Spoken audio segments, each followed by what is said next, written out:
ನಮಸ್ಕಾರ. ಮೊನ್ನೆ ಹೀಗೆ ಒಂದು ಮೆಸೇಜ್ ನೋಡ್ತಾ ಇದ್ದೆ ರೀ.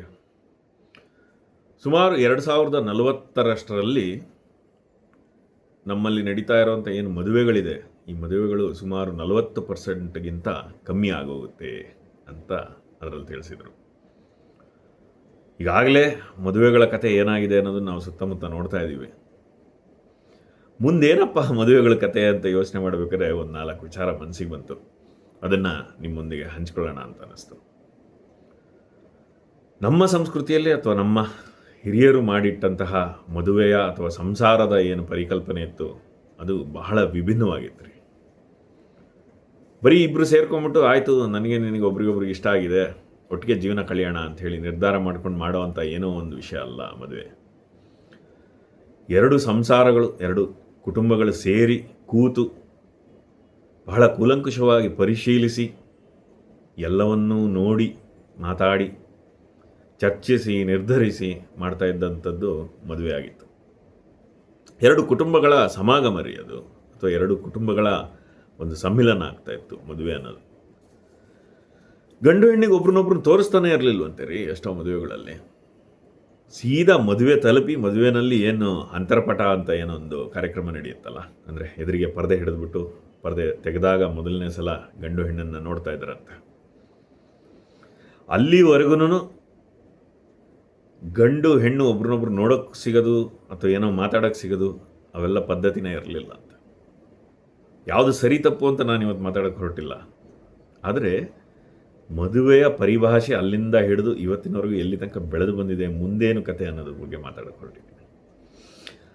ಹೀಗೆ ಮದುವೆನಲ್ಲೇ ನೋಡೋಕೆ ಸಿಗ್ತಾ ಇರ್ತಂತೆ. ಅದಾದಮೇಲೆ ಪಾಲಿಗೆ ಬಂದಿದ್ದು ಪಂಚಾಮೃತ ಅಂದ್ಕೊಂಡು ಈಗ ಹೇಗೆ ದೇವರ ಪ್ರಸಾದನ ಯಾವುದೇ ದೂರಿಲ್ದಲೆ ಅಥವಾ ಯಾವುದೇ ತರಲೆ ಇಲ್ದಲೆ ಸ್ವೀಕರಿಸ್ತಾರಲ್ಲ, ಆ ರೀತಿ ಸ್ವೀಕರಿಸ್ಬಿಟ್ಟು ಜೀವನನ ಮುಂದುವರಿಸ್ತಾ ಇದ್ರಂತೆ. ಯಾವುದೇ ಚರ್ಚೆಗೆ ಆಸ್ಪದ ಇರ್ತಾ ಇರಲಿಲ್ಲ ರೀ ಹಿಂದಿನ ಕಾಲದಲ್ಲಿ ಮದುವೆಗೆ. ಒಂದು ಸಲ ಒಪ್ಪಿ ಈ ಮನೆತನದಿಂದ ನಾವು ಹೆಣ್ಣು ತರ್ತಾ ಇದ್ದೀವಿ ಅಂತ ಒಪ್ಕೊಂಡ ಮೇಲೆ ಮುಗಿದೋಯ್ತು, ಅಥವಾ ಈ ಮನೆತನಕ್ಕೆ ನಾವು ಹೆಣ್ಣು ಕೊಡ್ತಾ ಇದ್ದೀವಿ ಅಂತ ಅಂದಮೇಲೆ ಮುಗಿದೋಯ್ತು. ಯಾವುದೇ ಚರ್ಚೆಗೆ ಆಸ್ಪದ ಇರ್ತಾ ಇರಲಿಲ್ಲ. ತಂದೆಯ ಮಾತೆ ವೇದವಾಕ್ಯವಾಗಿತ್ತು ಆಗಿನ ಕಾಲದಲ್ಲಿ.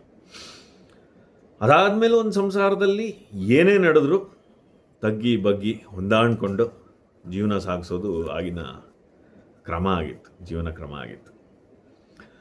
ನಮ್ಮ ಸಂಸ್ಕೃತಿಯಲ್ಲಿ ಹೇಳ್ಕೊಡೋರು ಶಿವ ಪಾರ್ವತಿಯಂತೆ ಬಾಳಿ ಬದುಕಿ ಅಂತ ಹೇಳಿದರು.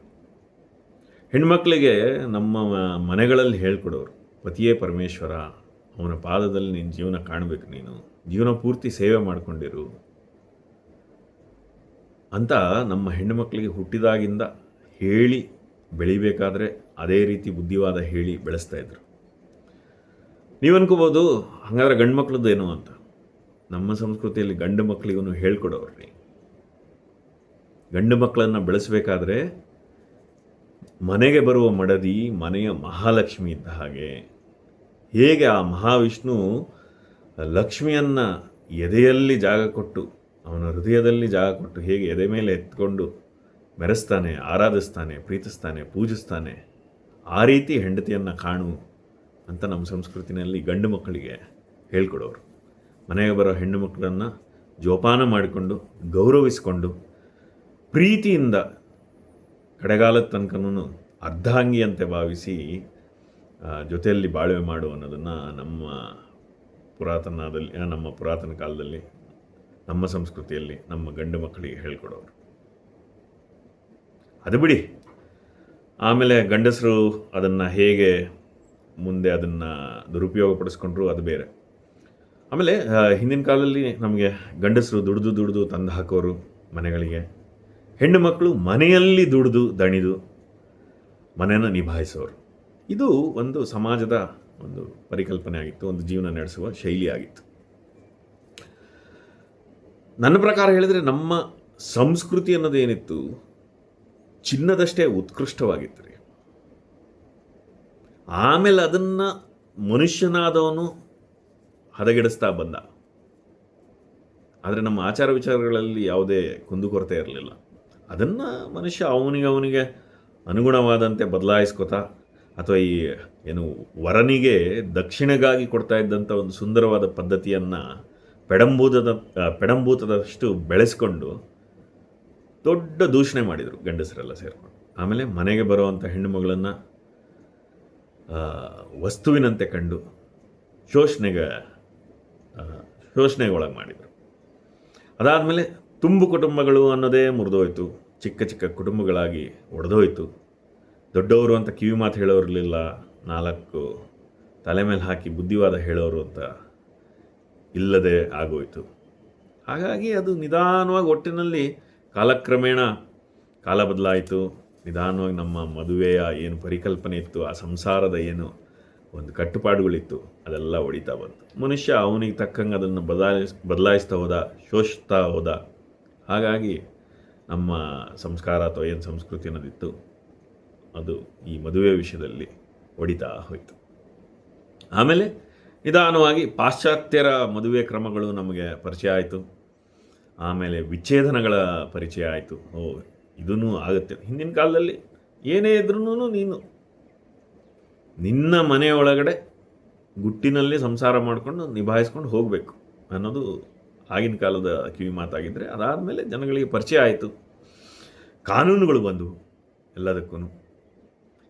ಅದೆಲ್ಲ ಏನಂದರೆ ಈ 2 edged ನೈಫ್ ಅಂತ ಕರೀತಾರಲ್ಲ, ಅದರಲ್ಲಿ ಒಳ್ಳೆಯದು ಇತ್ತು, ಅದನ್ನು ಕೆಟ್ಟದಾಗೂ ಬಳಸ್ಕೊಳ್ಳೋವಂಥ ಅವಕಾಶಗಳು ಇತ್ತು. ಹಾಗಾಗಿ ಮನುಷ್ಯ ಅದನ್ನು ಕಾಲಕ್ಕೆ ತಕ್ಕ ಹಾಗೆ ಹದಗೆಡಿಸ್ಕೊತಾ ಬಂದ. ಅದಾದಮೇಲೆ ಸಮೃದ್ಧಿ ಬಂತು ಪ್ರಪಂಚದಲ್ಲಿ, ಎಲ್ಲರೂ ಬೆಳೀತಾ ಹೋದರು, ಎಲ್ಲರಿಗೂ ದುಡಿಯುವ ಒಂದು ಶಕ್ತಿ ಬಂತು, ಸ್ವಾವಲಂಬನೆ ಹೆಚ್ಚಾಯಿತು. ಹೀಗೆ ಕಾರಣಗಳು ಏನೇ ಇರ್ಬೋದು ರೀ, ಒಟ್ಟಿನಲ್ಲಿ ನಮ್ಮಲ್ಲಿ ಇದ್ದಂಥ ಎಲ್ಲ ಕಟ್ಟುಪಾಡುಗಳು ಅಥವಾ ಚೌಕಟ್ಟುಗಳೇನಿತ್ತು ಅಥವಾ ಮಾದರಿ ಜೀವನ ಅನ್ನೋದೇನಿತ್ತು ಅದು ಬದಲಾಗಿತ್ತು. ಒಟ್ಟಿನಲ್ಲಿ ಜೀವನದ ಸಮತೋಲನ ಅಂತ ಏನು ಆಗಿನ ಕಾಲದಲ್ಲಿ ಒಂದು ಮಾಡಿಟ್ಟಿದ್ರು ಅದು ಸಂಪೂರ್ಣವಾಗಿ ಬದಲಾಗೋಯ್ತು ರೀ. ಮತ್ತೆ ಹೇಳ್ತಾ ಇದ್ದೀನಿ, ಯಾವುದು ಸರಿ ತಪ್ಪು ಅಂತ ನಾವು ಇವತ್ತು ಮಾತಾಡ್ತಾ ಇಲ್ಲ, ಅಥವಾ ನಾನೇನು ದೊಡ್ಡ ತಜ್ಞ ಅಲ್ಲ. ಆದರೆ ಇದೆರಡರಲ್ಲಿ ಯಾವುದು ಸರಿ ತಪ್ಪು ಅಂತ ನಿರ್ಧಾರ ಮಾಡೋದು ಅವರವರಿಗೆ ಬಿಟ್ಟದ್ದು. ಹಾಗಾಗಿ ಜೀವನ ನಡ್ಕೋತಾ ಹೋಗ್ತಾ ಇದೆ ಅವರವ್ರ ಇಷ್ಟದ ಪ್ರಕಾರ. ನನ್ನ ಪ್ರಕಾರ ನಮ್ಮ ಭಾರತದ ಪಾರಂಪರಿಕ ಏನು ಮದುವೆಯ ಪರಿಕಲ್ಪನೆ ಅಥವಾ ಏನು ಸಂಸಾರದ ಪರಿಕಲ್ಪನೆ ಇತ್ತು ಅದು ಬಹಳ ಸುಂದರವಾದದ್ದು ರೀ. ಇರಲಿ, ಆ ವಿಚಾರನ ಇನ್ನೊಂದಿನ ಮಾತಾಡ್ತೀನಿ. ಆದರೆ ಕಾರಣಗಳು 1000 ಇರ್ಬೋದು ರೀ. ಈಗಿನ ಮದುವೆಗಳ ಕತೆ ಕೇಳಿದರೆ ಮನಸ್ಸು ಭಾಳ ಹಿಂಡುತ್ತೆ ರೀ. ಚೆನ್ನಾಗಿ ಓದ್ಕೊಂಬಿಟ್ಟಿರ್ತಾರೆ ರೀ. ಮೊದಲಿಗೇನಂದರೆ ಈಗಿನ ಕಾಲದ ಮಕ್ಕಳು ಚೆನ್ನಾಗಿ ಓದ್ಕೊಂಬಿಟ್ಟಿರ್ತಾರೆ, ಒಳ್ಳೆ ಕೆಲಸ ಸಿಕ್ಬಿಟ್ಟಿರುತ್ತೆ, ಕೈ ತುಂಬ ಸಂಬಳ, ಸ್ವತಂತ್ರವಾಗಿ ಬೆಳೆದಿರ್ತಾರೆ ರೀ. ಯಾವುದೇ ಕಟ್ಟುಪಾಡುಗಳ ಪರಿಚಯವೇ ಇರೋದಿಲ್ಲ, ಸ್ವತಂತ್ರವಾಗಿ ಬೆಳೆಸ್ಬಿಟ್ಟಿರ್ತಾರೆ ಮುದ್ದಾಗಿ ಈಗಿನ ಕಾಲದಲ್ಲಿ ಮಕ್ಕಳನ್ನು. ಅದರಿಂದ ಒಂದು ಚಿಕ್ಕ ಅಹಂಕಾರನೂ ಒಳಗಡೆ ಗೊತ್ತಿಲ್ಲದೆ ಬೆಳ್ಕೊಂಬಿಟ್ಟಿರುತ್ತೆ ಈಗಿನ ಮಕ್ಕಳಿಗೆ, ಬಹಳಷ್ಟು ಮಕ್ಕಳಿಗೆ. ನಾನು ಎಲ್ಲರೂ ಹಾಗೆ ಅಂತ ಹೇಳ್ತಾ ಇಲ್ಲ, ಭಾಳಷ್ಟು ಮಕ್ಕಳು ಈಗಲೂ ತಗ್ಗಿ ಬಗ್ಗಿ ಬಹಳ ಚಂದವಾಗಿ ಜೀವನನ ಕಟ್ಕೊಂಡು ನಡೆಸ್ಕೊಂಡು ಹೋಗ್ತಾ ಇದ್ದಾರೆ. ನಾನು ಇನ್ನೊಂದು ವಿಪರೀತದ ಬಗ್ಗೆ ಮಾತಾಡ್ತಾ ಇದ್ದೀನಿ. ಈಗಿನ ಡಿಮ್ಯಾಂಡ್ಗಳಿಗೆ ಕೊನೆಯೇ ಇಲ್ಲ. ಹುಡುಗಿರಿಗೆ ಅವ್ರಿಗಿಂತ ಶ್ರೀಮಂತ ಆಗಿರಬೇಕು ಹುಡುಗ, ಜಾಸ್ತಿ ಓದಿರಬೇಕು, ಅವ್ರಿಗಿಂತ ಜಾಸ್ತಿ ಓದಿರಬೇಕು, ಆಮೇಲೆ ಜಾಸ್ತಿ ಚೆನ್ನಾಗಿರ್ಬೇಕು, ಅವ್ರಿಗಿಂತ ನೋಡೋಕ್ಕೆ ಚೆನ್ನಾಗಿರ್ಬೇಕು ಹುಡುಗ, ಆಮೇಲೆ ಆಸ್ತಿ ಪಾಸ್ತಿ ಇರಬೇಕು ಸಿಕ್ಕಾಬಟ್ಟೆ, ಆಮೇಲೆ ಫಾರಿನ್ಗೆ ಹೋಗೋ ಅವಕಾಶ ಇರಬೇಕು ಗಂಡಿಗೆ, ಆಮೇಲೆ ಸಣ್ಣ ಬಿಸ್ನೆಸ್ಮನ್ನು ಈ ಥರ ಏನಾದ್ರು ವ್ಯಾಪಾರಿ ಈ ಥರ ಏನಾದರೂ ಇದ್ದರೆ ದೇವರನ್ನೇ ಹೆಣ್ಣು ಕೊಡಲ್ಲ, ಬೇಡ. ಆಮೇಲೆ ಇನ್ನೂ ಹೊಸದು ಇವಾಗ ಲೇಟೆಸ್ಟ್ ರೀ ಮಾರ್ಕೆಟಲ್ಲಿ, ತಂದೆ ತಾಯಿ ಜೊತೆ ವಾಸ ಇರಬಾರ್ದು ಗಂಡು ಬೇರೆ ವಾಸ ಇದ್ದರೆ ಒಳ್ಳೆಯದು. ಇನ್ನೂ ಒಂದು ಸ್ಟೆಪ್ ಮುಂದೆ ಹೋಗಿದೆ ರೀ, ಗಂಡಿಗೆ ತಾಯಿ ಇರಬಾರ್ದು ಅಂತ ಹುಡುಕ್ತಾ ಇರೋರು ಎಷ್ಟೋ ಜನ ಇದ್ದಾರೆ ಅಂತ ಕೇಳ್ಪಟ್ಟಿದ್ದೀವಿ. ಅಲ್ಲಿಗೂ ತಲುಪೆ ಆಗಿದೆ ಆಗಲೇ ಪ್ರಪಂಚ. ಆಮೇಲೆ ಹಿಂದಿನ ಕಾಲದಲ್ಲಿ ಈ ಹುಡುಗನಿಗೆ ಯಾವುದು ಚಟ ಇರಬಾರ್ದು ಅಂತ ಹುಡುಕೋರು, ಈಗ ಅದನ್ನು ಹೆಚ್ಚು ಕಮ್ಮಿ ಬಿಟ್ಬಿಟ್ಟಿದ್ದಾರೆ ರೀ. ಸೋಷಿಯಲಿ ಸ್ವಲ್ಪ ತಗೋತಾರೆ, ಪರವಾಗಿಲ್ಲ, ಅದು ಓಕೆ ಆಗಿಬಿಟ್ಟಿದೆ ಇವಾಗ. ಎಷ್ಟೋ ಜನ ಹೆಣ್ಮಕ್ಳೇ ತಗೋತಾರೆ, ಇರಲಿ, ಅದು ಬೇರೆ ವಿಚಾರ. ನಮ್ಮ ಸಂಸ್ಕಾರ ಸಂಸ್ಕೃತಿ ಬಗ್ಗೆ ಇನ್ನೊಂದು ಸಲ ಮಾತಾಡ್ತೀನಿ. ಆದರೆ ಆ ಥರ ಕಾಲ ಬಂದಿದೆ ರೀ ಇವಾಗ. ಎಲ್ಲಿಗೆ ಬಂದು ತಲುಪಿದ್ದೀವಿ ಅಂದರೆ, ಒಟ್ಟಿನಲ್ಲಿ ನಮ್ಮ ಇಷ್ಟ ರೀ, ನೀವು ಯಾರ್ರೀ ಕೇಳೋಕ್ಕೆ ಅನ್ನೋ ಕಾಲಘಟ್ಟದಲ್ಲಿ ನಾವು ಬದುಕ್ತಾ ಇದ್ದೀವಿ. ಇದೇ ಮನೋಭಾವ ಮುಂದುವರೆದು ಮುಂದೆ ಗಂಡನಿಗೂ ಹೇಳೋ ಒಂದು ಕಾಲ ಅವ್ರಿಗೆ ಬರುತ್ತಲ್ವೇನ್ರಿ. ಅದೇ ಮನೋಭಾವದಲ್ಲೇ ಮುಂದುವರೆದು ಗಂಡಂಗೆ ಒಂದಿನ ಹೇಳ್ತಾರೆ, ನನ್ನ ಇಷ್ಟ ಕಣೋ, ನೀನು ಯಾವನ್ ಕೇಳಕ್ಕೆ ನನಗೆ. ಹಿಂದಿನ ಕಾಲದ ಥರ ಬಹಳಷ್ಟು ಜನ ಈಗಾಗಲೇ ಬಹುವಚನದಿಂದ ಏಕವಚನಕ್ಕೆ ಇಳಿದು ಆಗಿದೆ. ಸ್ವಾವಲಂಬನೆ ರೀ. ಒಬ್ಬರ ಮೇಲೆ ಒಬ್ರಿಗೆ ಯಾವುದೇ ರೀತಿ ಅವಲಂಬಿತರಾಗಿರಬೇಕು ಅನ್ನೋದು ಇಲ್ಲವೇ ಇಲ್ವಲ್ರಿ. ಮುಂಚೆ ಅಂದರೆ ಸಮಾಜದ ಕಟ್ಟುಪಾಡುಗಳಿತ್ತು. ಗಂಡಸರು ದುಡ್ಕೊಂಬರೋರು, ಹೆಣ್ಮಕ್ಳು ಒಳಗಡೆ ನಿಭಾಯಿಸೋರು, ಇದೆಲ್ಲ ಇತ್ತು. ಒಬ್ಬರ ಮೇಲೆ ಒಬ್ಬರು ಅವಲಂಬಿತರಾಗಿರೋರು. ಈಗ ಅದೆಲ್ಲ ಇಲ್ವಲ್ರಿ. ಸ್ವಾವಲಂಬನೆ ಬರೀ ಹೆಣ್ಮಕ್ಳು ಹೇಳ್ತಾರೆ ಅಂತಲ್ಲ ರೀ. ಹೀಗೆ ಬರೀ ಹೆಣ್ಮಕ್ಳದ್ದು ಈ ಕಥೆ ಅಲ್ಲ. ಇನ್ನೂ ಸುಮಾರು ಗಂಡ್ಮಕ್ಳು ಏನೋ ಅಹಂಕಾರನ ನಮಗೆ ಬಳುವಳಿಯಾಗಿ ಬಂದಿರೋದು, ಪರಂಪರೆಯಿಂದ ನಮಗೆ ಅನಾದಿ ಕಾಲದಿಂದ ಬಳುವಳಿಯಾಗಿ ಬಂದಿದೆ ಅಂತಲೇ ಬದುಕೋರು ಗಂಡು ಮಕ್ಕಳಲ್ಲಿ ಬಹಳಷ್ಟು ಜನ ಇರ್ತಾರೆ. ಏನೊಂದು ಹೆಣ್ಮಗು ಮನೆಗೆ ಬಂದರೆ ಏನು ನನ್ನ ದಾಸಿ ಅನ್ನೋ ಥರನೇ ಅವರು ಅಂದ್ಕೊಂಡು ಜೀವನ ಮಾಡೋದು, ಅದನ್ನು ಪರಂಪರೆ ಮಾಡ್ಕೊಂಬಿಟ್ಟಿದ್ದಾರೆ. ಇರಲಿ, ಹುಡುಗಿ ಅವ್ರದ್ದು ಹೆಂಗೆ ಈಗಿನ ಕಾಲದ ಎಕ್ಸ್ಪೆಕ್ಟೇಷನ್ಗಳು ಅಥವಾ ಅವ್ರದ್ದು ಏನು ಬೇಡಿಕೆಗಳು ಎಲ್ಲಿಗೆ ಹೋಗಿ ತಲುಪಿದೆ ಅಂತಂದರೆ, ಕೆಲವ್ರಿಗೆ ಏನೋ ಹುಡುಗಿ ಅಪ್ಸರೆಗಿಂತ ಚೆನ್ನಾಗಿರಬೇಕು, ಕೆಲವ್ರಿಗೆ ಎಲ್ಲ ಅಡುಗೆ ಕಲ್ತಿರ್ಬೇಕು ಹುಡುಗಿ, ಆದರೂ ದಾಸಿ ಟೈಪ್ ಇರಬೇಕು, ಮನೆಯಲ್ಲಿ ಎಲ್ಲ ಹೇಳಿದ ಕೆಲಸ ಮಾಡ್ಕೊಂಡಿರಬೇಕು, ಸಿಕ್ಕಾಬಟ್ಟೆ ದುಡಿಬೇಕು, ಹೊರಗಡೆನೂ ಒಳಗಡೆನೂ ಎರಡೂ ಕಡೆ ದುಡಿಮೆ ಮಾಡಬೇಕು, ಹುಡುಗಿ ಬರೋಳು ಸೋಷಲ್ ಆಗಿರಬೇಕು, ಆದ್ರೂ ರಿಸರ್ವ್ಡ್ ಆಗಿರಬೇಕು, ಮಾಡರ್ನ್ ಆಗಿರಬೇಕು, ಆದರೆ ಕಲ್ಚರ್ಡ್ ಆಗಿರಬೇಕು, ಸಂಗೀತ ಬರಬೇಕು, ಎಂಟರ್ಟೈನ್ ಮಾಡಬೇಕಲ್ರಿ, ಆಮೇಲೆ ಸೈಲೆಂಟ್ ನೇಚರ್ ಇರಬೇಕು, ತುಂಬ ಚೆನ್ನಾಗಿ ಮಾತಾಡೋಕ್ಕೆ ಬರಬೇಕು, ಪ್ರಪಂಚ ಎಲ್ಲ ಆಳೋ ಅಷ್ಟು ಗೊತ್ತಿರಬೇಕು, ಆದರೆ ಶಾಂತ ಸ್ವಭಾವದವಳಾಗಿರಬೇಕು, ಆಮೇಲೆ ಎಲ್ಲ ಗೊತ್ತಿರಬೇಕು, ಸ್ಮಾರ್ಟಾಗಿರಬೇಕು ಈಗಿನ ಪ್ರಪಂಚದಲ್ಲಿ, ಆದರೆ ನಾನು ಹೇಳ್ದಂಗೆ ಕೇಳ್ಕೊಂಡು ಬಿದ್ದಿರಬೇಕು ಅನ್ನೋವಂಥದ್ದು ಒಂದು ಮುಗಿಯದ ಪಟ್ಟಿ ಮಾಡ್ಕೊಂಡ್ಬಿಡ್ತಾರೆ ಅನಿಸುತ್ತೆ ಈಗಿನ ಕಾಲದ ಗಂಡು ಮಕ್ಕಳು. ಮದುವೆಗೆ ಯಾರನ್ನ ಹೆಣ್ಣುಮಗಳನ್ನು ಹುಡುಕ್ತಾ ಇರ್ತಾರೆ. ಹೀಗೆ ಎರಡೂ ಕಡೆಯ ಪಟ್ಟಿಗೆ, ಆ ಪೈಪೋಟಿಗೆ ಏನು ಕೊನೆಯೇ ಇಲ್ಲ ರೀ. ಅದಕ್ಕೆ ಇನ್ನೂ ಬೇಕಾದಷ್ಟು ಕೇಳಿರ್ತೀರ ನೀವು. ನಾನು ಕೆಲವೊಂದನ್ನು ಮಾತ್ರ ಇಲ್ಲಿ ಪಟ್ಟಿನಲ್ಲಿ ಸೇರಿಸ್ಕೊಂಡು ಹೇಳ್ತಾ ಇದ್ದೀನಿ. ಎಷ್ಟು ಜನಗಳಿಗೆ ಮದುವೆನೇ ಆಗ್ತಾ ಇಲ್ಲ ರೀ ಈಗಿನ ಕಾಲದಲ್ಲಿ. ನಮ್ಮ ಸುತ್ತಮುತ್ತ ನೋಡೋಕೆ ಸಿಗ್ತಾರೆ. ಗಂಡಿಗೆ ಹೆಣ್ಣೇ ಸಿಗ್ತಾ ಇಲ್ಲ, ಹೆಣ್ಣಿಗೆ ಗಂಡೇ ಸಿಗ್ತಾ ಇಲ್ಲ. ಅಂದರೆ ಏನು ಪಾಪ್ಯುಲೇಷನ್ ಕಮ್ಮಿ ಆಗಿದೆಯಾ? ಇಲ್ವಲ್ಲ. ನನ್ನ ಪ್ರಕಾರ ಇದಕ್ಕೆ ದೊಡ್ಡ ಕಾರಣ ಅಂತಂದರೆ ಮಿತಿ ಮೀರಿದ ನಿರೀಕ್ಷೆ ರೀ. ನಮ್ಮ ಲೆವೆಲ್ಗಿನ ಮೇಲಿರೋರೇ ಬೇಕಪ್ಪ ನಮಗೆ. ಕಮ್ಮಿಯವ್ರಾಗಲ್ಲ ರೀ. ನಾವು ಯಾವುದು ಕಮ್ಮಿಗೆ ಒಪ್ಕೊಳ್ಳೋಕೆ ತಯಾರೇ ಇಲ್ವಲ್ಲ ಜೀವನದಲ್ಲಿ. No compromise. ಯಾಕೆ? ನಾವು ಓದಿಲ್ವಾ? ನಾವು ಒಳ್ಳೆ ಕೆಲಸದಲ್ಲಿಲ್ವಾ? ನಾನು ಹಿಂಗಿಲ್ವಾ? ನಾನು ಹಂಗಿಲ್ವಾ? ನಮಗೇನು ಕಮ್ಮಿ? ಹೀಗೆ ಅಂದ್ಕೊಂಡು ಎಷ್ಟು ಜನ ರಿಜೆಕ್ಟ್ ಮಾಡ್ತಾ ಹೋಗ್ತಾರೆ. ಅವರು ಈ ಹುಡುಗಿಗೆ ಅದಿಲ್ಲ, ಆ ಹುಡುಗಿಗೆ ಇದಿಲ್ಲ, ಇವಳಿಗೆ ಅದು ಬರಲ್ಲ, ಅವಳಿಗೆ ಇದು ಬರಲ್ಲ. ಇನ್ನು ಹುಡುಗರ ವಿಷಯಕ್ಕೆ ಬಂದರೆ, ಹುಡುಗ ಏನೋ ಫಾರಿನ್ನಲ್ಲಿಲ್ಲ, ಹುಡುಗಂಗೆ ಇದಿದೆ, ಹುಡುಗಂಗೆ ಆಸ್ತಿ ಇಲ್ಲ, ಅಥವಾ ಹುಡುಗಂಗೆ ತಂದೆ ತಾಯಿ ಜೊತೆನಲ್ಲಿದ್ದಾರೆ, ನಾನು ಹೋಗಿ ಜೊತೆನಲ್ಲಿ ಬಾಳಲ್ಲ, ಈ ಥರ ನೂರಾರು ಕಾರಣಗಳಿಗೋಸ್ಕರ ಮದುವೆಗಳು ಬೇಡ ಬೇಡ ಬೇಡ ಬೇಡ ಅಂದ್ಕೊಂಡು ರಿಜೆಕ್ಟ್ ಮಾಡ್ತಾನೆ ಇರ್ತಾರೆ. ಅವರ ತಿರಸ್ಕಾರಗಳು ಮುಂದುವರೆದು ಅವರಿಗೇ ಗೊತ್ತಾಗ್ದಲೇ 40 ವರ್ಷ ತಲುಪಿಬಿಟ್ಟಿರ್ತಾರೆ ರೀ. ಕೂದಲು ಉದುರೋಗಿರುತ್ತೆ, ಹೆಣ್ಣು ಸಿಗ್ತಾಯಿಲ್ಲ. ಅದಾದಮೇಲೆ ಒಂದು ಡೈವೋರ್ಸಿ ಸಿಕ್ಕಿರೋ ಸಾಕು, ಪರವಾಗಿಲ್ಲ, ನಾವು ಹೋಗಿ ಮದುವೆ ಮಾಡ್ಕೋತೀವಿ ಅಂತ ಹುಡುಕಿದ್ರು ಅವಾಗ ಸಿಗ್ದಲೇ ಇರೋವಂಥ ಪರಿಸ್ಥಿತಿಗಳನ್ನು ತಲುಪಿಬಿಡ್ತಾರೆ. ಅವ್ರಿಗೆ ಗೊತ್ತಾಗೋದೇ ಇಲ್ಲ ರೀ ಕಾಲಕ್ರಮೇಣ ಹೆಂಗೆ ಕಾಲಚಕ್ರ ಉರುಳುತ್ತೆ ಅಂತ. ಅಷ್ಟಿಲ್ದಲೇ ಹಿಂದಿನ ಕಾಲದಲ್ಲಿ ಹೇಳ್ತಾ ಇದ್ದೆ ಅಂದರೆ, ಪ್ರಾಯ ಬರ್ತಿದ್ದಂಗೆ ಮದುವೆ ಮಾಡಿ ಮುಗಿಸ್ಬಿಡಿ ಅಂಥೇಳಿ, ಅದಕ್ಕೋಸ್ಕರನೇ ಮಾಡ್ತಾ ಇದ್ದಿದ್ರಿ.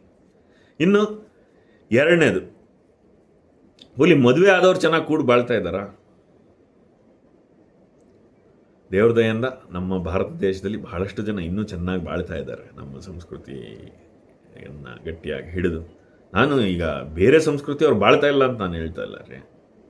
ಆದರೆ ಇಲ್ಲೂ ಇಲ್ಲ ಅಲ್ಲೂ ಇಲ್ಲ ಅಂತ ಆದವರು ತ್ರಿಶಂಕು ಸ್ವರ್ಗ ಅಂತಾರೆ. ಆ ಥರ ಇತ್ಲಾಗ ಪೂರ್ತಿ ಭಾರತೀಯ ಸಂಸ್ಕೃತಿನೂ ಒಪ್ಕೊಂಡಿಲ್ಲ, ಇತ್ಲಾಗ ಪೂರ್ತಿ ಪಾಶ್ಚಾತ್ಯರು ಆಗಿಲ್ಲ ಅಂಥವರು ಒದ್ದಾಡ್ತಾ ಇದ್ದಾರೆ. ವಿಲ್ಲ ಮದುವೆ ಮಾಡ್ಕೊಂಡ್ಬಿಡ್ತಾರೆ, ಸ್ವಾವಲಂಬನೆ ಇರುತ್ತೆ, ಏನು ಬೇಕಾಗಿರಲ್ಲ ಅವರಿಗೆ, ಕೈ ತುಂಬ ಹಣ, ಕೆಲಸ, ಇಬ್ಬರೂ ಕೆಲಸಕ್ಕೆ ಹೋಗ್ತಿರ್ತಾರೆ, ಒಬ್ಬರು ಮಾತು ಒಬ್ರನ್ನ ಕೇಳೋ ಪರಿಸ್ಥಿತಿ ಇರೋದಿಲ್ಲ. ಅಕಸ್ಮಾತ್ ಏನಾರು ಹೇಳಿದ್ರೆ ಅವಾಗಲೇ ಹೇಳಿದ್ನಲ್ಲ, ನೀನು ಯಾರು ನನಗೆ ಹೇಳೋಕ್ಕೆ ಅನ್ನೋವಂಥ ಅಹಂಕಾರ ಬೆಳೆಸ್ಕೊಂಡ್ಬಿಟ್ಟಿರ್ತಾರೆ. ಒಂದು ಚೂರು ಆಚೆ ಈಚೆ ಒಂದು ಮಾತೇನಾದರೂ ಹೆಚ್ಚು ಮಾತಾಡಿದರು ಅಂತಂದರೆ ನೀನು ಯಾರು ನಂಗೆ ಹೇಳೋಕ್ಕೆ ಅಂತಾರೆ ಈಗಿನ ಕಾಲದ ಮಕ್ಕಳು. ಕಣ್ಣೆದುರಿಗೆ ನೋಡ್ಬಿಟ್ಟಿದ್ದೀನಿ ರೀ ನಾನು.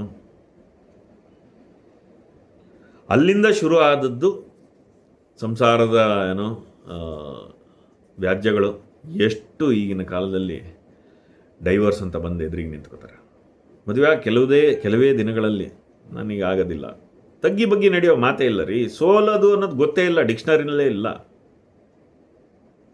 ಆಯಿತು ಏನೋ ಆಗಿದ್ದಾಯಿತು ನಡ್ಕೊಂಡು ಹೋಗೋಣ ಅನ್ನೋ ಮಾತೇಲೆ ನಾನು ಯಾಕೆ ಕೇಳಬೇಕು, ನನಗೇನು ಕಮ್ಮಿ. ಎಷ್ಟೋ ಜನ ಈಗಿನ ತಂದೆ ತಾಯಿ ಅಂದ್ರೂ ನನ್ನ ಮಗಳಿಗೇನು ರೀ ಕಮ್ಮಿ, ನನ್ನ ಮಗಂಗೆ ಏನಪ್ಪ ಕಮ್ಮಿ ಅಂತಾರೆ. ಹಿಂದಿನ ಕಾಲದ ಥರ ಕೂತು ಪಂಚಾಯತಿ ಮಾಡಿ ಹಿಂದಿನ ಕಾಲದಲ್ಲಿ ಹಿರಿಯರು ತಲೆ ಮೇಲೆ 4 ಬಿಟ್ಬಿಟ್ಟು ಹೋಗಿ ಮುಚ್ಕೊಂಡು ಸಂಸಾರ ಮಾಡು ಅಂತ ಹೇಳೋರು. ಈಗ ಎಷ್ಟೋ ಜನಗಳಲ್ಲಿ ಎಷ್ಟೋ ಮನೆಗಳಲ್ಲಿ ಡಿವೋರ್ಸ್ ಆದಮೇಲೆ ತಂದೆ ತಾಯಿಯರಿಗೆ ವಿಷಯ ಗೊತ್ತಾಗುತ್ತೆ, ಇಲ್ಲಿಗೆ ಬಂದು ತಲುಪಿದೆ ಅಂತ. ಒಟ್ಟಿಗೆ ಇರಲ್ಲ, ವಿಷಯಗಳು ಗೊತ್ತಿರಲ್ಲ. ಆಮೇಲೆ ನಮ್ಮ ವಿಷಯ ನಿಮಗೆ ಯಾಕೆ ಅಂತ ಕೇಳ್ತಾರೆ ಮಕ್ಕಳು, ಈಗಿನ ಕಾಲದ ಮಕ್ಕಳು. ಆ ಕಾಲ ಹೊರಟೋಯ್ತು ರೀ. ತಂದೆ ಹೇಳಿದ್ದೆ ವೇದವಾಕ್ಯ ಅಥವಾ ತಂದೆ ಹೇಳ್ದಂಗೆ ಕೇಳ್ಕೊಂಡು ಒಂದು ಕಾಲ ಆಯ್ತು ರೀ, ತಂದೆ ಎದುರಿಗೆ ನಿಂತ್ಕೊಂಡು ಮಾತಾಡೋಕ್ಕೆ ಹೆದರ್ಕೊಳ್ಳೋರು ಜನ. ಈಗ ಅದೆಲ್ಲ ಇಲ್ಲ. ನನ್ನ ಜೀವನ ನನ್ನ ದಾರಿ ನಾನು ನೋಡ್ಕೋತೀನಿ ಅಂದ್ಕೊಂಡು ಮುಂದುವರಿತಾ ಇರೋಂಥ ಕಾಲ. ಚಿಕ್ಕ ಚಿಕ್ಕ ವಿಷಯಗಳನ್ನೇ ಪಡಂಭೂತ ಮಾಡ್ಕೊಂಬಿಟ್ಟು ಡೈವರ್ಸ್ ಅಂತ ಬಂದು ನಿಂತ್ಕೋತಾ ಇದ್ದಾರೆ. ಇನ್ನು ಅಂದರೆ ನಾನು ಪಾಪ ಎಲ್ಲ ಡೈವರ್ಸ್ಗಳಿಗೂ ಅದೇ ಕಾರಣ ಅಂತ ಹೇಳ್ತಾ ಇಲ್ಲ. ಪಾಪ ಅವ್ರವ್ರ ಕಷ್ಟ ಅವ್ರವ್ರಿಗೆ ರೀ. ಅವ್ರವ್ರ 4 ಗೋಡೆಗಳ ಮಧ್ಯೆ ಪಾಪ ಏನು ಅನುಭವಿಸಿರ್ತಾರೆ ಅದು ಅವ್ರವ್ರಿಗೆ ಬಿಟ್ಟಿದ್ದು. ನಾನು ಎಲ್ಲ ವಿಚ್ಛೇದನಗಳು ತಪ್ಪು ಅಂತ ಹೇಳ್ತಾ ಇಲ್ಲ, ಅಥವಾ ಎಲ್ಲ ಕಾನೂನುಗಳು ತಪ್ಪು ಅಂತ ಹೇಳ್ತಾ ಇಲ್ಲ, ಅಥವಾ ಎಲ್ಲರೂ ವಿಚ್ಛೇದನ ಮಾಡ್ಕೊಳ್ಳೋವಂಥವ್ರು ಇದಕ್ಕೆ ಮಾಡ್ಕೊಂಡಿದ್ದಾರೆ ಅಂತಲೂ ಅಲ್ಲ. ಪಾಪ ಅವ್ರವ್ರ ಸಮಸ್ಯೆಗಳಿರುತ್ತೆ. ಆದರೆ ಇದು ಬಹಳವಾಗಿ ಎದ್ದು ಕಾಣ್ತಾ ಇರೋವಂಥ ಸಮಸ್ಯೆ. ಭಾಳ ಕೇಳಿದ್ದೀವಿ ನಾವು ಈ ವಿಷಯದ ಬಗ್ಗೆ, ಯಾಕಪ್ಪ ಹಿಂಗಾಯಿತು ಅಂದಾಗ ಈ ಕಾರಣಗಳು ಹೇಳ್ತಾರೆ. ನನಗೆ ಅವಳಿಗೆ ಹೊಂದಾಣಿಕೆ ಆಗಲಿಲ್ಲ, ಅವಳದು ನಂದು ಬೇರೆ, ನಮ್ಮದು ವೈಬ್ ಬೇರೆ ಅಂತ ಈಗಿನ ಕಾಲದಲ್ಲ ವೈಬ್ ಅನ್ನೋದು ಬಂದಿದೆ. ಹಾಗೆ ಇನ್ನು 3ನೇದಾಗಿ ಇನ್ನು ಕೆಲವರು ಮದುವೆನೇ ಬೇಡ ಅಂತ ಕೂತ್ಬಿಟ್ಟಿದ್ದಾರೆ ಈಗ ಅದೊಂದು ಹೊಸ trend. I do not like the concept of wedding ಅಂದ್ಬಿಡ್ತಾರೆ ಏನಾದ್ರು ನೀವು ಕೇಳಿದರೆ. ಯಾರಾದರೂ ಇಷ್ಟ ಆದ್ರಾ we will live in together, ಆರಾಮಾಗಿ ಜೊತೆನಲ್ಲಿರ್ತೀವಿ, ಒಂದು ಸ್ವಲ್ಪ ದಿನ ಇದು ನೋಡ್ತೀವಿ, then we will see where life takes us ಅಂತ. ಜೀವನ ಎಲ್ಲಿ ಕರ್ಕೊಂಡು ಹೋಗುತ್ತೆ ಆಮೇಲೆ ನೋಡ್ತೀವಿ, ಸ್ವಲ್ಪ ದಿನ ಜೊತೆನಲ್ಲಿ ಬದುಕಿದ್ದು ನೋಡ್ತೀವಿ ಅಂತಾರೆ. ಇದನ್ನು ಸರಿ ತಪ್ಪು ಅಂತ ನಾನು ಹೇಳ್ತಾ ಇಲ್ಲ. ಕಾಲಾಯ ತಸ್ಮೈ ನಮಃ, ಅಲ್ಲಿಗೆ ಬಂದು ತಲುಪಿದೆ. ಜನಗಳು ಏನೇನು ಕಲಿತಾರೆ, ಏನೇನು ನೋಡಿರ್ತಾರೆ, ಅದು ಯಾರಿಗೆ ಸರಿ ಅನಿಸುತ್ತೆ ಅವ್ರು ಮಾಡ್ತಾರೆ. ಇರಲಿ, ನಮ್ಮ ಸಂಸ್ಕೃತಿ ಸಂಸ್ಕಾರಗಳ ವಿಚಾರನ ಬೇಕಾದ್ರೆ ಇನ್ನೊಮ್ಮೆ ಮಾತಾಡ್ತೀನಿ. ಆದರೆ ಒಂದು ಪೂರ್ತಿ ಪಂಗಡ ಇವಾಗ ಅದೇ ಸರಿ ಅಂತ ಹೇಳುವಂಥ ಒಂದು ಪಂಗಡ ಹುಟ್ಕೊಂಡಿದೆ. ಒಂದು ಪೂರ್ತಿ ಗುಂಪೆ ತಯಾರಾಗಿದೆ. ಇಲ್ಲ, ನಮಗೆ ಮದುವೆನೇ ಬೇಡ, we don't believe in the ಆ ಸ್ಕೂಲ್ ಆಫ್ ಥಾಟ್ ನಮಗೆ ಇಷ್ಟ ಆಗಲ್ಲ, ಆ ರೀತಿ ಒಂದು ಯೋಚನೆನೇ ನಮಗೆ ಇಷ್ಟ ಅಲ್ಲ, ಆ ಪರಿಕಲ್ಪನೆನೇ ನಮಗೆ ಇಷ್ಟ ಅಲ್ಲ, we don't believe in wedding ಅಂತ ಹೇಳೋವಂಥವ್ರು ಒಂದಿಷ್ಟು ಜನ ತಯಾರಾಗಿದ್ದಾರೆ. ಏನಾರು ಸ್ವಲ್ಪ ಇಂಥವ್ರ ಹತ್ರ ಕೂತ್ಬಿಟ್ಟು ಸ್ವಲ್ಪ ಜಾಸ್ತಿ ಮಾತಾಡೋಕ್ಕೆ ನೋಡಿ, ಪ್ರಯತ್ನ ಮಾಡಿ ನೋಡಿ, ಬಾಯಿ ತುಂಬ ಬಾಯಿ ಬಿಟ್ಟು ಹೇಳ್ತಾರೆ, ನಮ್ಮನ್ನು ಕಂಡ್ರೆ ನಿಮಗೆ ಹೊಟ್ಟೆ ಉರಿರಿ, ನೀವು ಈ ಹಳೆ ಕಾಲದ ಥರ ಮದುವೆ ಹಾಕೊಂಡು ಬದುಕ್ತಾ ಇದ್ದೀರಲ್ಲ, ನಿಮಗೆ ಇದೆಲ್ಲ ಅರ್ಥ ಆಗಲ್ಲ, ನೀವು ಅನುಭವಿಸಿ, ನಮ್ಮ ಜೀವನದಲ್ಲಿ ಯಾಕೆ ಮೂಗು ತೋರ್ಸೋಕ್ಕೆ ಬರ್ತೀರಾ ಅಂತ ಹೆಚ್ಚು ಕಮ್ಮಿ ನಿಮ್ಮ ಮುಖದ ಮೇಲೇ ಹೇಳುವಂಥ ಪ್ರಮೇಯ ಬರುತ್ತೆ. ಹೀಗೆ ಒಟ್ಟಿನಲ್ಲಿ ಜೇನಿನ ಗೂಡು ಅಂತ ನಮ್ಮದೇನು ಪರಿಕಲ್ಪನೆ ಇತ್ತು, ಮದುವೆ, ಸಂಸಾರ, ತುಂಬು ಕುಟುಂಬ, ಈ ಪರಿಕಲ್ಪನೆಗಳೇನಿತ್ತು ನಾನಾ ಕಾರಣಗಳಿಂದ ಸಂಪೂರ್ಣ ಬದಲಾಗ್ತಾ ಇದೆ. ಇನ್ನು ಹಾಗಂತ ಎಲ್ಲರೂ ಬಿಟ್ಬಿಟ್ಟಿದ್ದಾರೆ, ಎಲ್ಲ ಮುಗಿದೋಯ್ತು ಅಂತಲ್ಲ ರೀ. ಎಷ್ಟೋ ಜನ ಈಗಿನ ಝೀಗಳು, ಆಲ್ಫಾಗಳು, ಬೀಟಾಗಳು, ಎಷ್ಟು ಬಂದಿದೆ ಗೊತ್ತಿಲ್ಲ ನನಗೆ, ಅವರೆಲ್ಲರಲ್ಲೂ ಈಗಲೂ ನಮ್ಮ ಸಂಸ್ಕೃತಿ ಬಗ್ಗೆ ಒಲವು ಮೂಡ್ತಾ ಇದೆ. ಈಗೆಲ್ಲ ನಾವು ಸುಮಾರು ಕೇಳಿದ್ವಿ, ಭಜನೆಗಳು ಮಾಡ್ತಾರೆ, ಭಜನ್ಸ್ ಜಾಮಿಂಗ್ ಅಂತ ಹೊಸ ಕಲ್ಚರ್ ಶುರು ಆಗಿದೆ. ಈ ಥರ ಸುಮಾರು ನಮ್ಮ ಸಂಸ್ಕೃತಿ ಬಗ್ಗೆ ಆಸಕ್ತಿ ಬೆಳೆಸ್ಕೊತಾ ಇದ್ದಾರೆ, ನಮ್ಮ ಪುರಾಣಗಳ ಬಗ್ಗೆ ಓದ್ತಾ ಇದ್ದಾರೆ, ನಮ್ಮ ಹಳೆಯ ಇತಿಹಾಸದ ಬಗ್ಗೆ ಆಸಕ್ತಿ ವಹಿಸ್ತಾ ಇದ್ದಾರೆ, ನಮ್ಮತನದ ಬಗ್ಗೆ ಆಸಕ್ತಿ ಬೆಳೀತಾ ಇದೆ, ನಾನು ಇಲ್ಲ ಅಂತ ಹೇಳ್ತಾ ಇಲ್ಲ. ಆದರೆ ನಮ್ಮ ಸುತ್ತಮುತ್ತ ಈ ಮದುವೆಯ ಒಂದು ಪಡಂಭೂತ ಇದೆ, ಈ ಮದುವೆಯ ಪ್ಯಾಂಡಮಿಕ್ ಅಂತ ನಾನೇನು ಕರಿತೀನಿ, ಇದು ಬಹಳಷ್ಟು ನಮಗೆ ಕಾಣಕ್ಕೆ ಸಿಗ್ತಾ ಇದೆ. ಜನ ಒದ್ದಾಡ್ತಾ ಇದ್ದಾರೆ, ಯಾವುದೇ ದಿಶೆ ಸಿಗ್ತಾ ಇಲ್ಲ ಅವ್ರಿಗೆ, ಏನು ಮಾಡೋದು ಗೊತ್ತಾಗ್ತಾ ಇಲ್ಲ.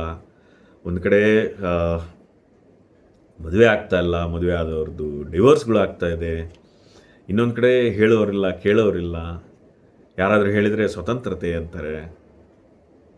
ಹಾಗಾಗಿ ಈ ವಿಚಾರದ ಬಗ್ಗೆ ಇದೊಂದು 4 ಮಾತು ಹೇಳೋಣ ಅಂತ ಅನ್ನಿಸ್ತು. ಯಾರಾದರೂ ಮದುವೆಯ ಬಗ್ಗೆ ಯೋಚನೆ ಮಾಡ್ತಾಯಿದ್ರೆ ಅಥವಾ ಈ ಪರಿಸ್ಥಿತಿಗಳು, ಈ ಸಂಕೋಲೆಗಳಲ್ಲಿ ಸಿಗಾಕ್ಕೊಂಡಿದ್ರೆ ಒಮ್ಮೆ ಕೂತು ಯೋಚಿಸಿ ನೋಡಿ.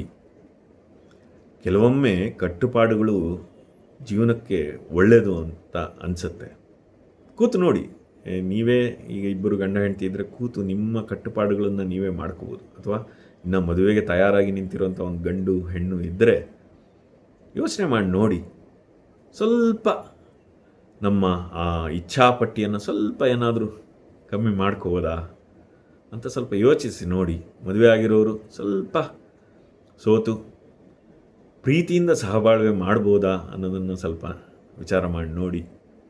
ಅಥವಾ ಈ ಮದುವೆನೇ ಬೇಡ ಅಂತ ಓಡಾಡ್ತಿರೋರು ದಯವಿಟ್ಟು ಕೂಲಂಕುಷವಾಗಿ ಯೋಚಿಸಿ, ಎಲ್ಲವನ್ನು ಮೊದಲಿನಿಂದ ಕೊನೆಯವರೆಗೂ ಎಲ್ಲವನ್ನೂ ಯೋಚಿಸಿ, ಒಬ್ಬರೇ ಜೀವನ ಕಳೆಯೋಕ್ಕಾಗುತ್ತಾ ಅಥವಾ ಅದರಲ್ಲಿ ನಿಮಗೆ ಬಾಳ್ವೆ ಮಾಡೋಕ್ಕಾಗುತ್ತಾ ಅನ್ನೋದನ್ನು ಕೂಲಂಕುಷವಾಗಿ ಇನ್ನೊಮ್ಮೆ ಯೋಚಿಸಿ. ಅಷ್ಟೇ ನಾನು ಕೇಳಬಲ್ಲೆ. ಯಾವುದು ಸರಿ ತಪ್ಪುಗಳನ್ನು ಯಾರೂ ಹೇಳೋಕ್ಕಾಗಲ್ಲ. ಅದು ನಿಮ್ಮ ಜೀವನ, ನಿಮ್ಮ ನಿರ್ಧಾರ, ನಿಮ್ಮ ಸಂತೋಷ, ನೀವು ಬದುಕಿ. ಆದರೆ ಒಮ್ಮೆ ಕೂತು ಯೋಚಿಸಿ ನೋಡಿ ಅಂತ ಮಾತ್ರ ಒಂದು ಕಿವಿ ಮಾತು ಹೇಳಬಲ್ಲೆ. ಎಲ್ಲದಕ್ಕೂ ಸಮಯವೇ ಉತ್ತರ ರೀ. ಈಗ ನಮ್ಮ ಸುತ್ತಮುತ್ತ ನೋಡ್ತಾ ಇದ್ದರೆ ಮುಂದೆ ಮದುವೆಗಳ ಕತೆ ಏನಾಗುತ್ತಪ್ಪ ಅಂತ ಅನಿಸುತ್ತೆ. ಇದ್ರ ಬಗ್ಗೆ ನಿಮ್ಮ ವಿಚಾರ ಏನು, ನಿಮ್ಮ ಅನುಭವಗಳೇನು, ನಿಮ್ಮ ಸುತ್ತಮುತ್ತ ಮದುವೆಗಳ ಕತೆಗಳು ಹೀಗಾಗ್ತಾ ಇದೆ ಅಂತ ನಿಮಗೂ ಅನಿಸುತ್ತಾ? ನೋಡಿದ್ದೀರಾ? ಯಾವುದಾದ್ರೂ ಘಟನೆಗಳಿದ್ದರೆ ದಯವಿಟ್ಟು ಹಂಚಿಕೊಳ್ಳಿ, ಜನಗಳಿಗೆ ಸಹಾಯ ಆಗಲಿ. ಇದರ ಬಗ್ಗೆ ಮಾತಾಡೋದು ತುಂಬ ಮುಖ್ಯ. ಅದ್ರ ಬಗ್ಗೆ ವಿಚಾರಗಳನ್ನು ಒಬ್ರಿಗೊಬ್ರಿಗೆ ಹಂಚೋದು ತುಂಬ ಮುಖ್ಯ. ಒಬ್ರಿಗೊಬ್ರಿಗೆ ಅರಿವು ಮೂಡಿಸೋದು ತುಂಬ ಮುಖ್ಯ. ದಯವಿಟ್ಟು ನಿಮ್ಮ ಅನಿಸಿಕೆಯನ್ನು ಕಮೆಂಟ್ನಲ್ಲಿ ತಿಳಿಸಿ. ಅಲ್ಲಿ ಬೇಕಾದರೆ ಮಾತನ್ನು ಮುಂದುವರಿಸೋಣ. ಒಟ್ಟಿನಲ್ಲಿ ನೋಡೋಣ ಮುಂದೆ ಈ ಮದುವೆಯ ಕತೆ ಎಲ್ಲಿ ಹೋಗಿ ತಲುಪುತ್ತೆ ಅಂತ. ಶುಭವಾಗಲಿ.